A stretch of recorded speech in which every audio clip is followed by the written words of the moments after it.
Hello friends. Today is August 5th and it is time for Wednesday Connections. I want to remind you that this coming Sunday, August 9th, we have the delight to have our seminary student that we are sponsoring as a congregation preaching for us, Kellen Head Corliss. Kellen attends Boston University School of Theology and is there for a few more years, and we are just thrilled that he is bringing the gospel message to life for us on Sunday. So I want to make sure you remember that and tune in and prepare to be delighted by his message. I also wanted to share with you the psalm for this coming Sunday is a beautiful one. It is Psalm 85, and it is verses 8 through 13. And I want to read them for you from, again, one of my favorite books, Psalms for Praying by Nancy Merrill. So listen with me to Psalm 85, verses 8 through 13.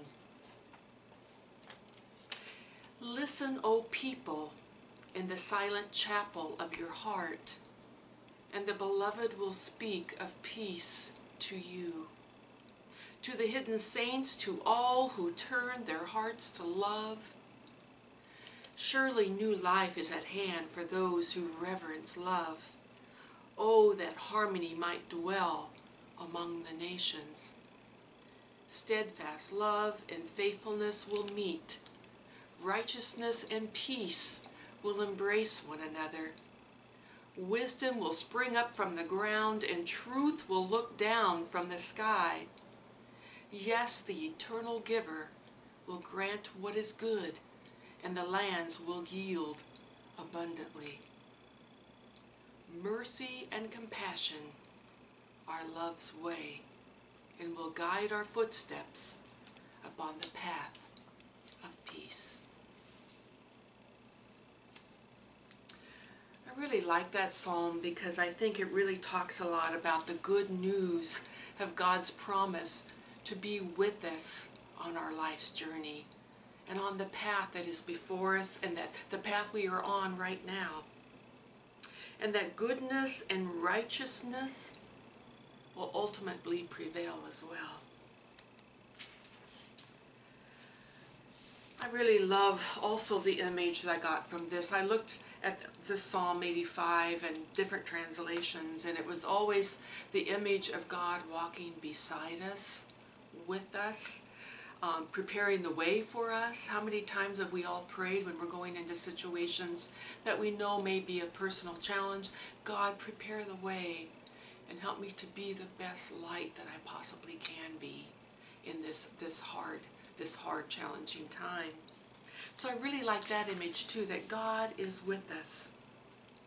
And I also like the image that we can imagine that God is so closely linked to us, so locked in step with us in our lives, as to make the path right beside us, and that there's all kinds of comfort and hope contained in that promise. I want to share with you a little bit about a book from Anne Lamott. As you guys know, she's one of my favorite authors. But let me read for you what Anne Lamott has to say about this particular idea of God walking right beside us and with us. Anne Lamott points out that at the partially hidden path, and describing her struggles with addiction, single parenthood, and the death of her father, that the mantra she hears from her Alcoholic Anonymous friends is that more will be revealed, meaning that she will know what to do when the time comes because God is walking with her in that path. She goes on to say, we cannot see the entire path or how God's grace will intervene and make good from the pain of our lives. But even in our unknowing, we can know that God is with us on that path. And when we need to see the bend and the road ahead, the mist will clear enough for our visibility. She goes on to say, from Psalm 85, we find out the same goes for God's promise about the most impossible obstacles in our lives. Whether the issue is the dying parent, or the lost job, or the frightening teenager, or the scary news. Lamont observes that the impossible is much more possible than we think or can imagine. It turns out that you've already gone ahead and done it before you realize you couldn't possibly do it, not in a million years. And that's because God is on the path with us. Such is the nature of God's promise in Psalm 85. The impossible becoming possible, the path becoming clear.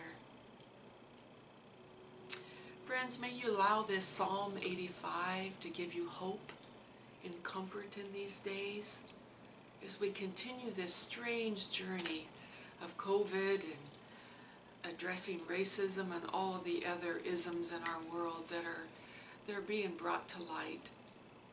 May we rest in the comfort that knowing God is with us, prepares the way before us, and walks with us as we continue to be light in all the dark places in the world.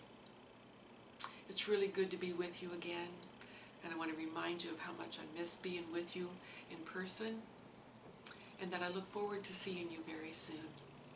We'll see you later.